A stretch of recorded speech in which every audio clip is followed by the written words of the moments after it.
Hal tersebut disampaikan Rieke kepada awak media sebelum hadir dalam sidang paripurna DPR RI.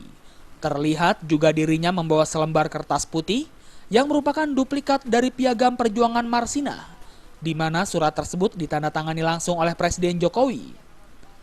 Piagam tersebut berisi komitmen untuk mewujudkan kerja layak, upah layak, serta hidup layak, yang dinamakan Trilayak Rakyat Pekerja.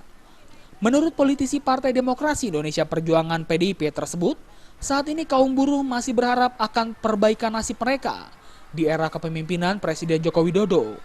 Rieke mengatakan aksi unjuk rasa yang dilakukan kaum buruh pun bukan tanpa alasan. Pasalnya pada bulan September ini ditentukan awal penentuan upah tahun 2016. Sementara itu, selang sebulan kemudian pemerintah sudah harus mengeluarkan keputusan kenaikan upah tahun 2016.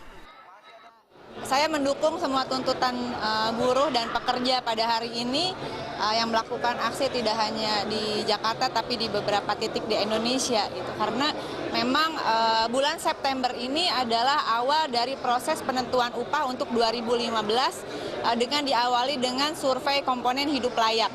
Lalu kemudian bulan Oktober kenaikan upah untuk 2016 harus diputuskan. Tetapi melihat kondisi ekonomi yang ada sekarang, tentu saja ini juga kami sama ingin memperjuangkan agar ada penguatan dan perlindungan terhadap industri nasional.